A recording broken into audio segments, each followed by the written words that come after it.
Hello, everyone, and welcome to the Talent Gap Fireside Chat, where we talk about causes of and solutions to the talent gap. I'm your host, Pete Strauss, and joining me today is Johnathan Dempsey, is a Senior Manager of Security Operations at the National Audubon Society. Welcome, Johnathan. Thanks, Pete. Thanks for being here. Could you give our audience a little background on your career thus far? Yeah, definitely. So my career started off as a sysadmin, help desk type of role. And then from there, I grew into systems and network engineering, and then eventually security engineering through MSS, retail, and then finance. And then my final position, most recently up until this point, was at CrowdStrike, where I was a security engineer inside of their threat intelligence and detection engineering team. And now I currently am at the National Audubon Society as a senior manager of IT security operations. Awesome. So you got your start in IT. I guess speaking of the talent gap, would you say that that's a real thing? And if so, what would you say it looks like? Yeah, I would say that there's definitely a talent gap in the way of new individuals trying to break into cybersecurity, but they typically, from what I've seen and from people that have reached out for me, don't have the background in IT. They don't necessarily have that help desk background or just kind of the fundamental systems admin type experience that we generally have seen with individuals trying to break into cybersecurity. They typically have maybe a degree, or maybe they're transitioning from a different sector and they've found that cybersecurity is something that interests them. However, I think the biggest gap there is going to be having those soft skills from working at a help desk, or just in general, getting your feet wet with the IT environment, understanding how things work, how to communicate with others, how to write responses, write documentation. That's kind of the fundamental lacking that I've seen, as well as just the ability to troubleshoot from a perspective that isn't, something that you would read in an exam book or in a textbook through a college course. Yeah, so not relying so much on textbook scenarios, but more being able to think creatively and address problems when there's no obvious solution. Thinking laterally, that sort of thing. That makes sense. What do you attribute that issue to? Like, how is it now that people are lacking in those skills? Is it just a failure of the educational institutions, or is it that they're not doing enough self-study? What would you say is causing that? Yeah, I think it might be a combination of both. Having just gone through recently a bachelor's program, a lot of the content that's in there from a relevancy standpoint isn't really directly what you would see in a day-to-day operations for a security analyst or a security engineer. And most times it's outdated in terms of what they're teaching as well. But I think, secondary to that is a lot of the individuals that I've met who are in a similar type of program or try to break into cybersecurity don't have, a home lab or anything like that set up where they can begin to kind of tinker with these different technologies at an open source level, understand how these things are built, how you send data to them, and just things like that. Seeing that there's some initiative outside of school or work to further yourself, plays a bigger role than maybe, if I see somebody with 5 years of experience at help desk, but they haven't had any, hands-on experience because they don't have a home lab, or they haven't just really had that initiative to go out and try new things. I might, want to take a chance on somebody that's fresh out of college, but, they've had a home lab, they've done a lot of self-teaching, or, maybe they just are self-taught, much like I was up until this point. My entire career has been self-taught and guided through mentors that I've met along the way. I think, those are the two, big differentiators and areas that could have improvement as well. Yeah, fair enough. So what do we do, I guess, with all the folks that maybe have their degree, maybe they don't have a home lab, maybe they're not as, quote unquote, passionate, or they don't have, a strong enough why to be in security, in your opinion, or maybe they can develop that. I mean, I always put the number, there's probably at least tens of thousands of people trying to break into the field right now. There's only a handful of entry-level or close to entry-level security jobs. What do we do with all those people? Yeah, I think, it's probably not just specific to cybersecurity, but I think with any type of job, there's going to be a certain amount of candidates that you have that are going to be qualified for that position, or that you're willing to take a chance on. And just with the vast, number of people that we currently have coming into cybersecurity, unfortunately, some of those people are going to have to, make a decision on whether or not they want to continue to pursue the path into breaking into cybersecurity, just because there's just so many different individuals at different stages in their career, or maybe they went to a school that does internships that allows them to get a better review on their resume from a hiring manager or a recruiter. So that puts them up higher in the queue. I think, there's just that kind of natural weeding out, without a better term, of people that, they just haven't shown that initiative past a certain point, or, they don't interview well as well. That could be another potential issue as well. I think, there's not cybersecurity, you could equate it to kind of like a team sport, right? There's not always going to be a spot for everybody on the team. And you have to find a way to differentiate yourself from, the vast majority of other people that are trying out for that same team. You have to make it to a point where, a recruiter or a hiring manager is looking at your resume, and there's no reason that they can come up with that they shouldn't, want to have at least an initial conversation with you. So I think, trying to get that feedback from hiring managers or recruiters is going to be critical in understanding what areas you might be lacking in from their perspective, and then taking that feedback and actively working on those areas so that when you continue to go through this process of applying and getting these interviews, that you're iteratively going through this process and you're improving based on the feedback that you're getting from other companies that might necessarily be, passing up on you, or there's just not a great fit for you at that time. At least you're making progress to getting to the point where, you're at that point where it's, undeniable that you should be interviewed or talked to for that position. Yeah, that's a great point. That it takes so much continuous improvement and iteration. I feel like a lot of people would hear that and they would say, boy, that sure sounds like a lot of work. But I think that's, good. Obviously, we need to have some barriers to entry to the field. You're securing sensitive information, and it is important that you have strong drivers and work ethic and things like that. I just see so many people coming out of these educational institutions that they just seem lost. They don't have mentors. They don't have people telling them these types of things like, look, you really need to get specific about what your value proposition is. You need to make sure that you have that home lab. But I guess never before has there been so many resources out there either for people that do want to break into the field. There's so many Discord channels and subreddits and all these places that you can learn information for free in all different corners of the internet. I mean, it's like you have to be, I guess, one, committed to being in it for the long haul. I'm hearing some people that are pretty well qualified, do have home labs. They're spending a year or more trying to break into the industry. It's just that competitive.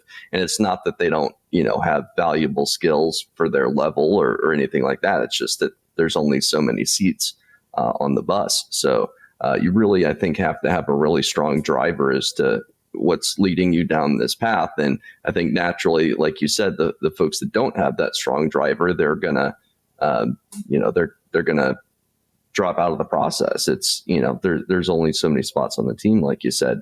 What about once we get people into the field and they're starting to demonstrate value? Are there certain talent gaps for, I guess, certain technical skill sets maybe that you've seen throughout your years in the field? Like when I think of the talent gap, I think of one, the talent bottleneck at the entry level. There's not enough jobs for all the people. And then two, there's certain senior level skill sets that there never seem to be enough people with those skill sets. Are there any that you're kind of aware of? Yeah, I would say, I think one of the biggest ones that I've seen, at the mid or more senior level, either in engineering or from a leadership perspective is, really having ownership of what you're working on, accountability. I think that's the biggest thing. If you're able to speak accurately and truthfully to, some of the failures that you've had in the past and be able to, put out a plan in terms of what you did differently in the future to, rectify that issue, why you took accountability for it, I think are, huge drivers, right? From a mid-level engineer up, or even just from a leadership perspective, being able to say that, you were wrong, you made this mistake, this is what I did wrong, and this is how I look to, correct myself and grow from it, I think is huge, right? Instead of, not, taking accountability, taking that, ownership of what's tasked to you, and really driving that to completion, I think is a big thing, that a lot of people are lacking at the mid to senior level, is just take accountability, even if it's not something that you're accountable for, right? You're a part of a team. If there's something that you can assist on, make yourself available if you have the time available for it, right? And I think that's something that's, lacking at the upper level. I haven't really seen too much of a lack of either, determination or skill set when it pertains to a specific security role. I think a lot of it has to do with, either, a senior level engineer trying to, put down a junior level engineer, or leaders not taking ownership or accountability for the things that they put in front of their engineers. And then when something goes wrong, they find somebody to blame or a scapegoat on the team, and that just drags down morale. And I think, maybe some of those individuals that are affected currently are, fall into those types of buckets. Boy, that's interesting. You mentioned an intangible such as being accountable for things. It's so interesting. Most of the folks I talk to on this podcast, when they talk about talent gaps, it's usually intangibles that they mention. It's not certain technical skill sets. It's, drive or motivation or intellectual curiosity, or, in your case, accountability. Do you think people just have these traits innately, or do you think they can be taught? I think there's some level of, individuals that are natural born leaders, but I do believe that, leadership and ownership and accountability are things that can be taught through experience or realized through experience. But I think it's really up to that person to, have self-awareness and be able to see that, this really was an issue that I should have been accountable for. I should have took ownership for it in one way or another. Either you were directly responsible for driving it to completion, or you played a big enough role, or you were adjacent enough to it that you could have made an impact in its completion in terms of either success or failure. I think those are kind of the experiences that I see that are lacking. Right? There's not a lot of people at the mid to senior level that are standing up and saying, you know what, that was my mistake. I take ownership for it, whether or not it was, if they were a part of a team. I think that's something that needs to be more widely adopted. Right? I think some of the technical skills or the, curiosity, those types of things are, at least in my experience, easy to come by at those levels, right? And also we just have so many different types of pieces of AI tool now that if you know how to augment them to enhance your ability from a technical perspective, I just haven't seen, a big enough technical gap in certain areas where I can say this is one area that people need to really improve on. I think it's really at that, accountability, soft skills standpoint that, a lot of engineers and leaders need to start working on, so that their teams can move forward and feel that, they're appreciated for the work that they do, and the work that they're doing is impactful. Yeah, for sure. And as you were talking there, I was thinking this accountability culture of a company and of a team, taking ownership over your own, successes and failures. A lot of this stuff I think could be sussed out by mentors, kind of like you were talking about with the entry level folks. If they have a good mentor to tell them, look, here's what you need to do to stand out in this market, they're going to be so far ahead of the game, even if maybe they didn't start as somebody who would have been a top contender for one of those entry level roles.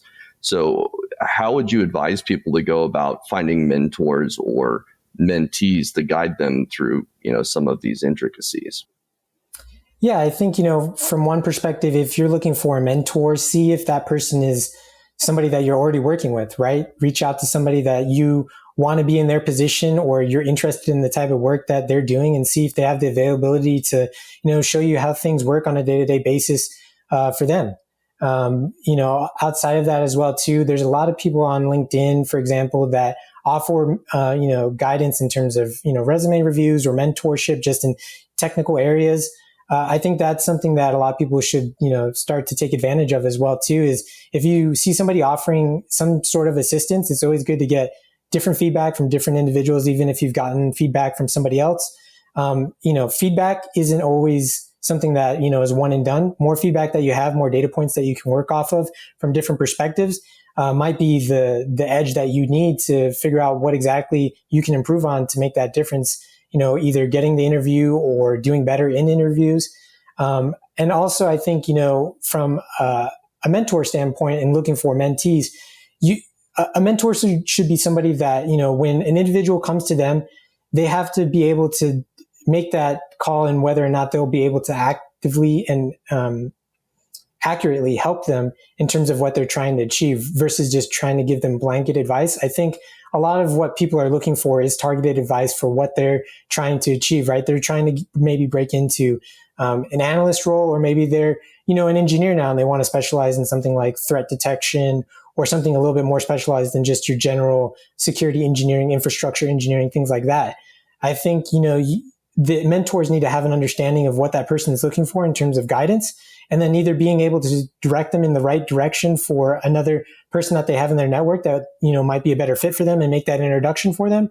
Or, if they can speak from experiences that they've had because it's something that they've done in the past, provide them with resources that they found helpful, and then also see, where they are in their path and see how they can help them move forward. If they feel that their technical skills are really great, maybe there's something that's lacking in their resume that's just not really, pushing forward their value. Maybe they're just listing out a bunch of different tools that they've used and how they've implemented them and things like that, but they haven't made the business case in their resume in terms of how they've reduced, mean time to detection, or what kind of value they've, given to the companies that they've worked for, from either a percentage or a reduction type of value that's easy for a hiring manager or a recruiter to say, okay, we've seen their impact that they've made from a percentage or a metric standpoint. Let's have a conversation with them. For sure. Yeah. Great point about showing results in your resume. And you can do the same thing on LinkedIn profiles as well. Obviously, you want to obfuscate a little bit for OPSEC reasons, but there's always something you can do to say in your LinkedIn profile exactly what you've accomplished for a given company, even if you don't mention specific tooling or whatever it may be. But yeah, it's a great point that you really shouldn't necessarily be looking for universal advice. It's something I always tell people to be aware of when they're getting advice from career coaches or LinkedIn or whatever it may be. An individual is just that. It's an individual with individual experiences, strengths, weaknesses, motivations, what they're looking for in their next role. That's why when I do my career guidance calls with people, it's a very, personal thing. I don't spit out generic advice. I learn about, what somebody's actually looking for to provide them more tailored advice on where to go next. But honestly, that takes a lot of time, I think, to provide that level of handholding and guidance to folks. And I think a lot of security professionals are already, what they view as overworked or, working too many hours, have too much stress. Teams are running leaner than ever. Can you build, I guess, a business case for taking on mentees in an environment where you're already kind of stretched to the max?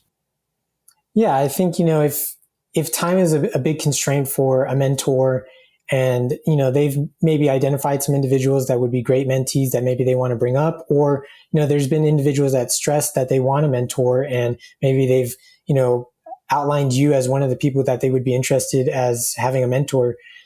I think, the best way to do that if you're under really strict time constraints is try to see where you can fit them into what you're doing on a day-to-day basis. Give them guidance as you go out along through the day. Maybe there's something that you're working on that, is better suited for somebody that is interested in cybersecurity. So say maybe you're reviewing phishing emails in your security awareness training platform. And that's something that maybe that individual hasn't got a lot of experience in.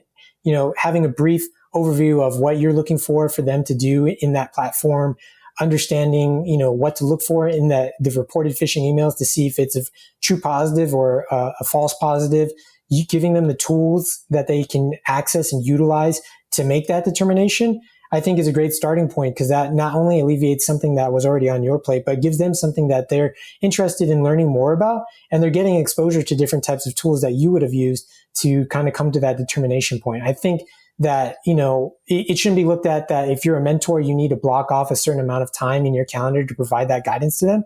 I think it's half and half, right? You can have those kind of one-on-ones or catch-ups with those mentees, but, try to involve them as much as you can into that day-to-day type of work cycle. If there's somebody that, works with you. And then outside of that, maybe give them feedback if there's somebody on LinkedIn that's asking for your mentorship in terms of, what you worked on today and how you kind of went about solving that issue, or at least doing your analysis of it, and how you came to your decisions. That gives them a better perspective in terms of, how you think as an individual, but also maybe how other people think about the same problem as well too. And then they can begin to kind of develop that thought process on their own as well. Yeah, it's great you mentioned the power of bringing people into your day to day. One thing I've learned as a recruiter and somebody who's trained a couple of recruiters now is just the power of shadowing.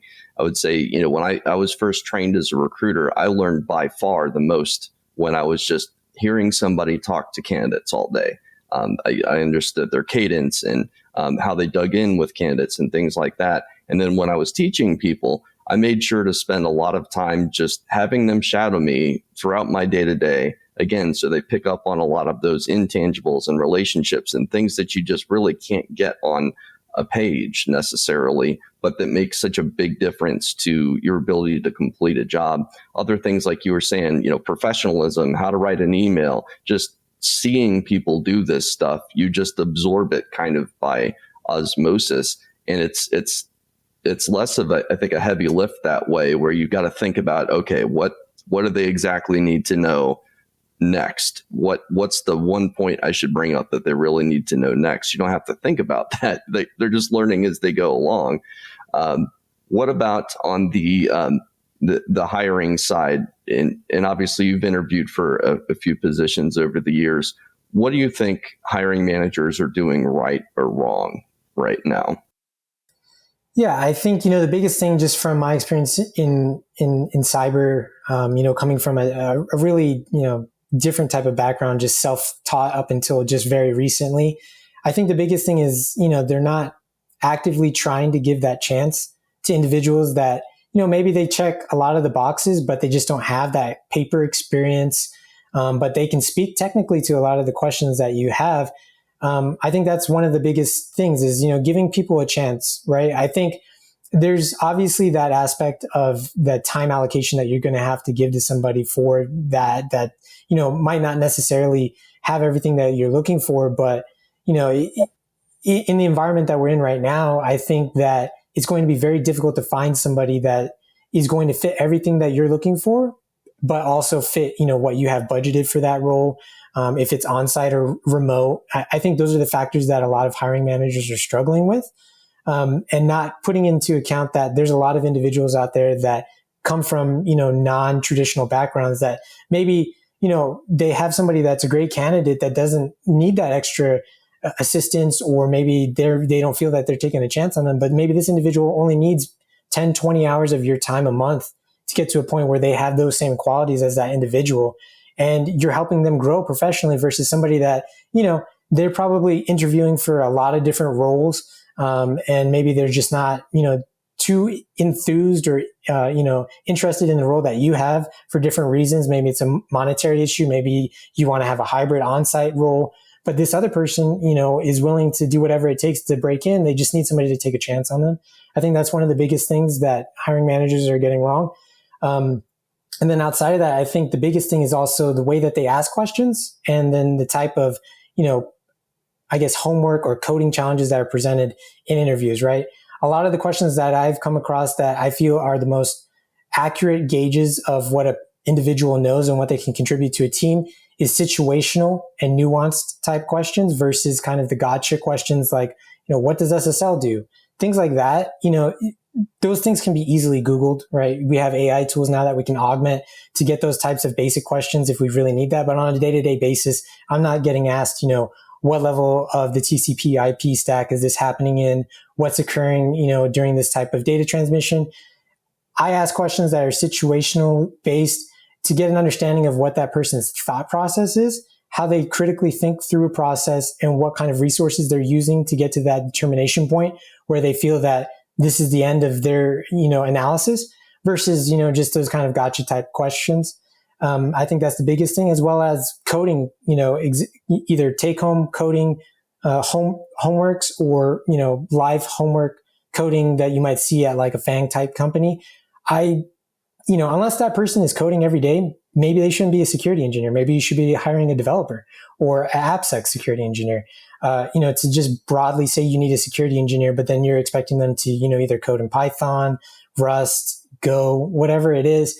I think that's an unreasonable standard to have for, a security engineer at that level to be coding every day. If that's something that you're looking for, maybe you should look for a specific, software security engineer versus just blanketly calling it a security engineering position. A lot of the roles that I've had that have an involvement of coding, it's not day to day. And I wouldn't expect somebody to be able to, leak code or anything like that for a security engineering position if they're only having to code maybe, 5 times a month. I think a lot of that can be augmented through AI. And if they have somebody on the staff that is technical enough to understand and read through code, they're able to test and get through that code that's generated by AI to a point where they have workable and usable code. And I don't think that it's, necessarily fair to have somebody that needs to have a certain level of experience in a coding language and pass that part of the interview to be considered for something that, isn't going to be utilized 90% of the time. Yeah, you bring up some great points there. When you were talking about how somebody thinks through a problem, that reminds me, and I go back to this a lot, but the idea of investigative mindset in DFIR, root cause analysis, thinking through a problem creatively, exhausting all your options versus just coming to a simple conclusion and then just, kind of saying you're done, that sort of thing.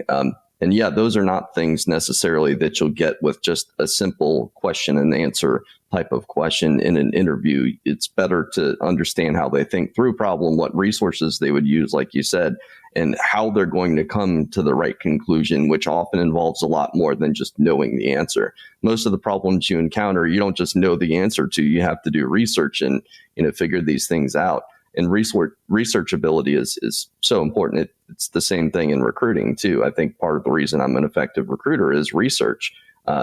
Really knowing how to get to the information I need very quickly and how to know when I've done enough to where I'm most of the way there to the answer. So and totally agree with, if you look at a problem or a hiring situation, I guess, and you're asking people questions that are maybe 5% of their actual job duties, it doesn't make sense. Like, you ought to break down a given job by the responsibilities that somebody's going to have, maybe as a percentage. So if coding's 5% and something else, or network engineering stuff is 85%, what do you think you should be asking the questions about? Somebody can always fill in their knowledge gaps, like you said, with something else, including AI. What are your thoughts? Because I know we were wanting to get into this. What are your thoughts on how AI is going to impact the security field and how it's going to, I guess, impact the jobs that we're having, or will have or may not have because of AI? I guess, could you lay it out how you see it playing out? Yeah, I guess, it's kind of in its infancy stages in terms of how it's going to be applied in a practical manner from a security operations standpoint, right? I think there's a lot of different companies and startups right now trying to figure out how they can best utilize AI in a way that can either, replace or augment security analysts. But I think there's, a certain level of nuance in terms of analysis, RCAs, things like that AI just isn't at that point yet in terms of being able to differentiate and add that human element to it to make sure that, what is, being output by these models is actually accurate. It's not a false positive, which I've seen a lot with a lot of security operation companies where they have an AI model that they run their alerts through, and then it, generates, basically an overview. And then maybe they have a boilerplate type of description that they pass through. And then that's their analysis. And then that's how they augment their SOC function. So that they don't have to hire as many SOC analysts for, an MDR service or something like that. But a lot of the times what I see AI being very useful in is, things like, the changeover from Google to maybe using Perplexity, for example. If you're really proficient or maybe not so proficient in using Google, Perplexity is, an AI tool that is something that security analysts can use to augment their ability to find information a lot easier. A lot of the time in my career in the past, I've had to, use Google Dorks and things like that to look for specific pieces of information that I'm trying to get more context into, or, go through a lot of different sources like Reddit or maybe Stack Overflow, where, an AI tool like Perplexity can search across all these different data sources and provide you with, an overview based on the prompt that you gave it. And then you can kind of go through that and make a determination of, where do I need to go next, or how can I better ask the question to the AI in terms of a prompt to get the result that I'm looking for. And I think that's going to be the biggest impact that we're seeing is prompt engineering in terms of how that's going to be applied from a security operations standpoint. In terms of AI, I just don't see it being a very big impact in terms of the hiring process, at least not right now. So I guess that's kind of my take on it from where I'm at right now. So yeah, you mentioned that MSSPs are implementing more automation in AI, and that may potentially take over a job from, say, a security analyst. What happens if that continues to happen and we get more automation replacing the tier one analysts and things like that? How do we ensure that there's still a pathway for people to enter into the security field if they're not getting their feet wet in these entry level roles? Yeah, definitely. I think, there's got to be a path for these people that are coming in as a SOC analyst to grow professionally. That's one of the biggest things that I see lacking in a lot of these MSS roles, but also just in general from an entry level perspective, is that there's not a budget or there's not mentorship, something that the company can provide back to the individual that gives them the room to grow, either within internally to move to a different part of the company in a different part of the cyber function. Maybe they want to be an engineer, or maybe they want to work in the compliance aspect of cyber within their company. They don't have that type of path clearly defined enough for that individual to know where they need to go or what they need to do to get to that different area that they're looking for. And I think that's the biggest part, is giving that person the ability to either grow internally or the resources for them to take certifications or take classes or go to conferences so that they can network with people and externally grow into a different role outside of your company, knowing that, a SOC analyst isn't always going to be a SOC analyst, right? We have a majority of those people that want to grow into becoming an engineer or a leader at some point in their career.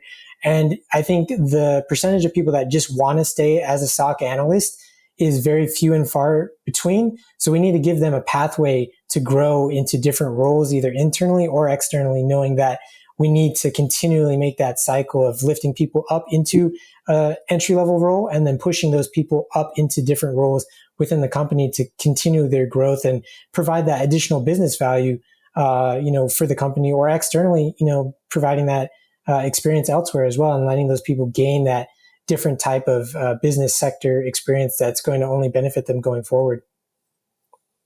Yeah. I mean, anytime you provide a promotion path for people and give them interesting work to work on, the really highly self-motivated people that enjoy a challenge, they're gonna be more likely to stick around, which is obviously good for the company. I guess my fear with the whole AI thing is, what happens if we knock all the bottom rungs of the career ladder off and there's no place for people to get on the ladder? Like, obviously we're not there yet. We don't have AGI, but do you ever think that's going to be a situation that we're going to find ourselves in as an industry where there's no place for people to start? I think the way that we see the entry level roles right now is going to shift at a point when AI is taking those different rungs out of the ladder, right? I don't think it's going to make a clear cut in the ability for people to make that jump into an entry level role. But I believe that what's going to change is what those entry level roles look like. What is required at that entry level, I think, is going to change. But I don't necessarily think that AI is going to replace all entry level roles. And then, at some point, we're not going to have that gateway into IT or cybersecurity. I think there's the job descriptions, the job functions, and job titles are going to change, but very much so, there's still going to be that entry level role. The way that we position them and the way that we describe them is definitely going to change in the future for sure. Yeah, I could see it where, maybe what we think of as entry level analysts now won't actually exist. The entry level roles will actually end up being more like mid level roles, because the people are able to augment their knowledge, the things that they don't know, with the tools to fill in the gaps and, operate at a higher level than traditionally an entry level person may have. I hate to quote the old cliche of your job won't be taken by an AI, but by somebody who's using AI. But that does seem to be the case, at least. Like I said, I don't know if we're ever going to get artificial general intelligence. If we do, then I think at that point we're at more of a risk of actually losing full, jobs or potentially departments. We'll leave that to the AI experts, I guess, to tell us if that's actually going to happen in the next 10 years or not. But yeah, have you seen much of an impact, I guess, leveraging AI yourself on the day-to-day functions that you have and the people that you work with? Yeah, I mean, for me personally, AI has been, a game changer for me in terms of being able to augment that, learn how to interact with AI in a way that I don't have to do a lot of the legwork that I would necessarily do, having to find different resources and information and trying to piece that all together in a cohesive way.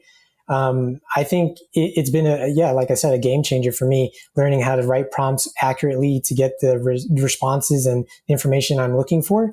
However, I think the biggest downside to that is that a lot of companies are in their infancy stages of understanding what AI is and how it can be augmented within the business to provide that value to, maybe even the help desk or other, entry level roles or just the business in general in a way that's safe for the business so that we're not giving away any proprietary or confidential information into a learning model.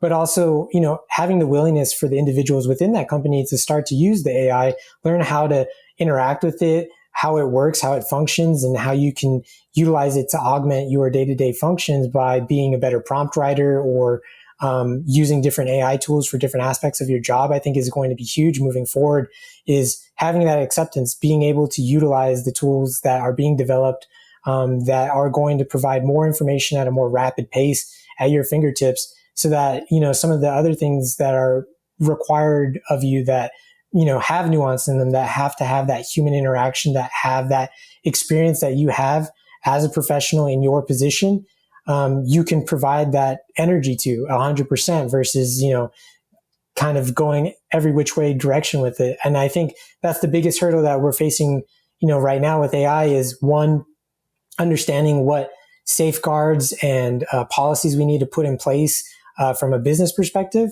but also getting people on board to actively utilize these different tools and go out and see what tools might be applicable for them and how they can utilize that on a day-to-day, function for their job role or just even personally. A lot of these tools have the capability to enhance your life outside of work, and figuring out, how that can be applicable to your job can also be beneficial as well too. So just really getting hands-on with these new tools, understanding what their capabilities are, what areas you're lacking in terms of, being able to utilize these tools, because it's going to come to a point eventually as these tools begin to be more developed and more dispersed through the ecosystem is, maybe this person knows how to use prompt engineering at a different level than you do, or maybe you just haven't even used any type of AI tool. They're able to augment their work better. They're able to provide answers to questions more concisely than you are, but they don't have the same level of experience that you do. That might put you in a position where you're getting passed up for a promotion or not looked at for an interview or moving through an interview process because you just don't have that, knowledge or that experience in something that everyone else has gotten on board with or at least knows how to use now. So kind of akin to, instead of relying on everything that you've learned through school, through books, and not wanting to use Google, I think is the same way as what you'll see with individuals not wanting to use AI for whatever reason to augment their day-to-day functions. Yeah, and I think the governance piece is going to be difficult, especially for, maybe folks that are more technology averse, that are in executive positions and things like that, that really have no understanding of what AI can do. Like, how do you create a policy or some sort of governance structure around AI when you know absolutely nothing about it? Or even worse, you have misconceptions about it in the other direction to where you really just can't grasp it. Any thoughts on how people that are proponents of AI can, I guess, help educate the folks that aren't necessarily as well in tune? Yeah, I think the biggest, one of the biggest parts for that is, trying to reach out to other people that have already put some sort of policy or safeguard in for their AI at their company, seeing what their policy looks like, or getting information from them in terms of how they came to that decision for how they wanted to have their policy set up for AI, I think is one avenue. So, reaching out to your network of other executives or other leaders in the space that are trying to augment AI into their business function in a safe, responsible type of way. But secondly, I think the biggest thing, like you had mentioned, is, sometimes executives and leaders, they don't know what's the best way to do something, especially when it comes to something like a hot topic like AI. And they, maybe there's pressure from the board to have some sort of safeguard or policy in place, and they feel under pressure. I think that's where the accountability and, ownership come into play. Own that you don't understand what AI is in terms of a business risk or how AI functions just in general. Own that. Figure out, what can I do from my standpoint to gain knowledge in that? Is that where I go to my network and try to reach out to individuals that are more knowledgeable in AI and, see if they can provide me their time to gain a better understanding of what AI is and how it's applicable to my business sector? Or do I need to, take some free online courses to kind of get a primer, and then I go reach out to individuals? But I think, the biggest part from leadership in an executive position is, take that ownership, know that you lack that knowledge in that area, instead of, relying on what you might see in the news or what you see on LinkedIn posts. Reach out to individuals that are in that, space day to day. They come across these types of questions. Maybe they're posting on LinkedIn with their opinions, and gain their feedback. I think that's the biggest part is, again, have that accountability, have that ownership, have that self-awareness to know that you're not knowledgeable in this space, but at least make an effort to, put a game plan forward to become knowledgeable in that space, because there's, board members or stakeholders at your current company that are relying on you to, at least be knowledgeable at some level to safeguard the company in those ways. Yeah. So having the humility to say, I don't know what I don't know. And, you could find an AI mentor, essentially, going back to our conversation from earlier. There's always somebody out there or in your network likely that is an expert in these things, and you can ask for recommendations. And, that kind of goes back to the power of LinkedIn. I mean, I could tell you probably within a few clicks, I could tell you, I could probably find an expert on almost anything that comes, highly recommended by multiple connections. And I think especially when job seeking, when, building a career, when building connections with people, LinkedIn can be such a powerful tool. Even just from a recruiting standpoint. I mean, I use LinkedIn more than by far any other platform to find good people.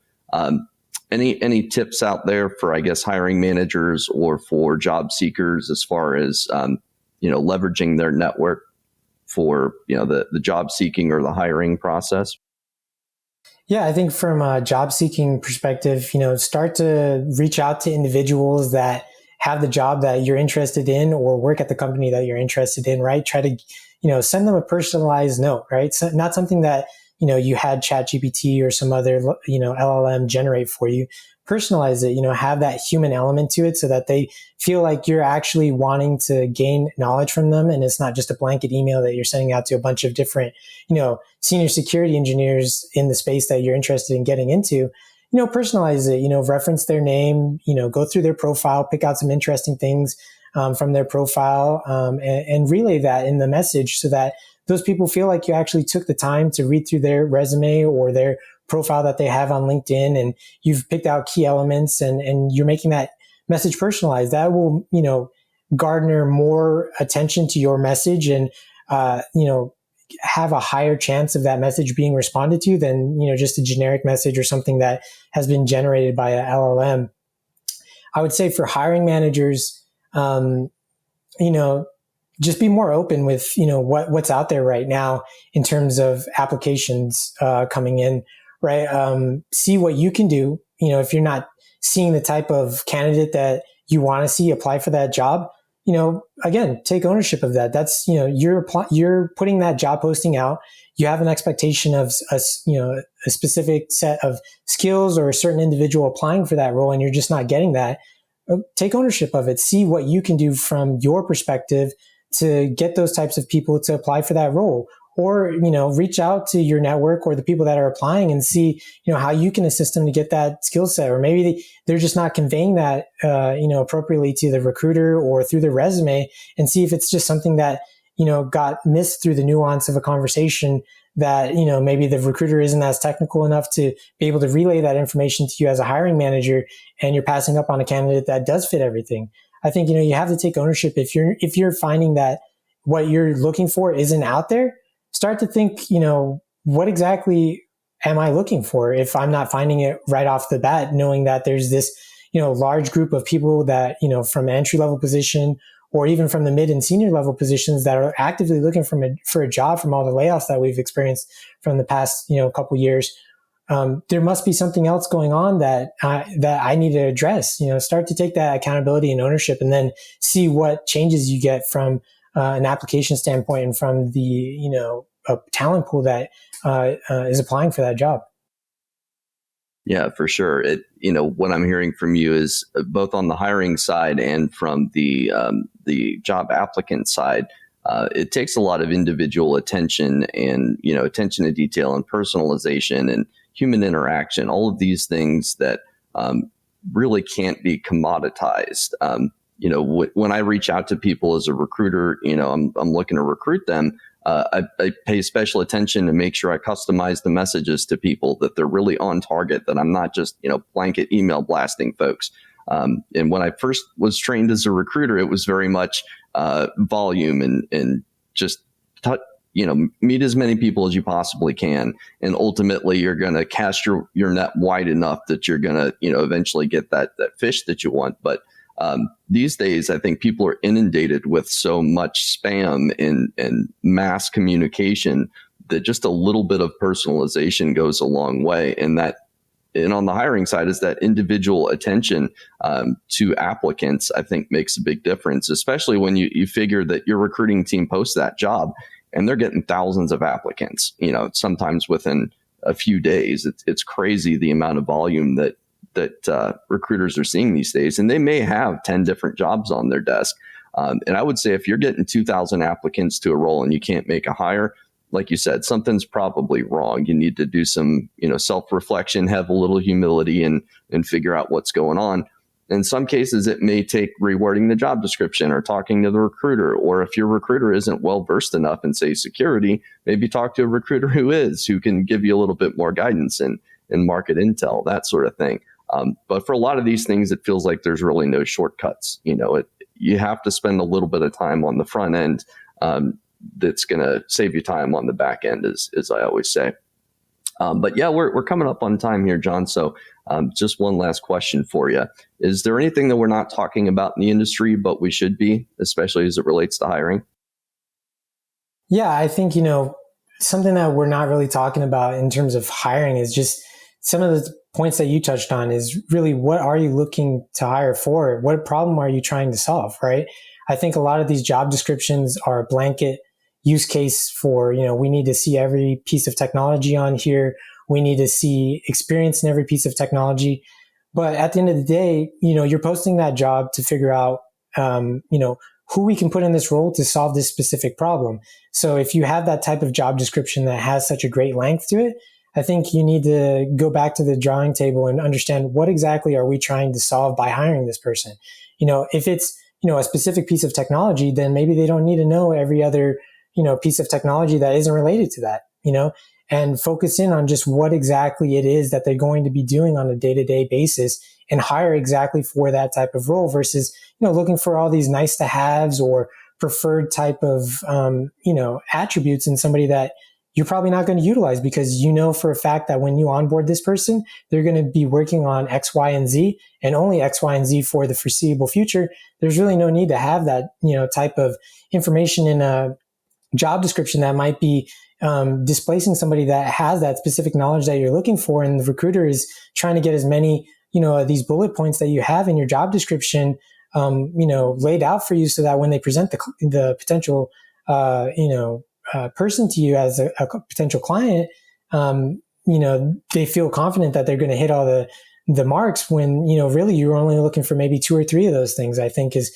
the biggest thing. And then, also for everybody that, is trying to break into cybersecurity, use data. That's the biggest thing. Is just because you didn't do well in an interview, or you feel like you're lacking in a technical area, understand what that is exactly. Don't just go for a certificate because people are saying you need to have the X, Y, and Z certificate. Understand exactly where the breakdown was. What is the root of the problem as to why you didn't get that job, or what part of that experience that you're missing. Understand what that is and focus in on that specific area versus, feeling like you need to get a CISSP because you're not getting interviews is, probably not going to be beneficial for you in terms of ROI or getting more interviews. You need to really use data to your advantage. Use that that feedback that you get from interviews or from other people that are mentoring you or from LinkedIn. Get as much feedback as you can, and then really take a look at that feedback and zero in on what is really the root cause of my resume not getting attention or my technical skills being lacking in this area, and then figuring out what resources you can go after to, shore up those areas. I think, instead of going for blanket use cases to solve your problems that you're experiencing, really try to narrow in on what that one issue is and then go from there versus, trying to attack it from every different angle. That's a great point, and that goes back to the point that you made earlier, where basically you're getting as many data points as you can, and you're plotting. You're almost graphing with as many data points as you can. Then you get a clearer picture of what that line needs to look like, of exactly what you need to know or what you're doing wrong. The only way to do that is to get a variety of data points, variety of opinions, and if you start to notice a common denominator in all the different advice that you're getting and the mentors that you've talked to, that's probably a good arrow pointing at what you need to work on. So yeah, that's a great point, John. We'll appreciate your time. If people want to reach out to you, what's the best way to do so? Yeah, definitely. They can reach out to me on LinkedIn, Johnathan Dempsey on there. I use LinkedIn pretty heavily throughout the day and throughout the week. So always a resource for any individuals, at any level. If I can be of assistance, I'm happy to help whenever I'm on there. Sounds good. Well, thanks for your time, John. Thanks, everybody. Thanks, Pete. Hello, everyone, and thanks for tuning in to this episode of the Talent Gap Fireside Chat. Don't forget to follow our page on LinkedIn and like and subscribe on Spotify and YouTube. Hit that notification bell to be notified when we drop a new episode. New episodes air every Friday at 4 p.m. Eastern.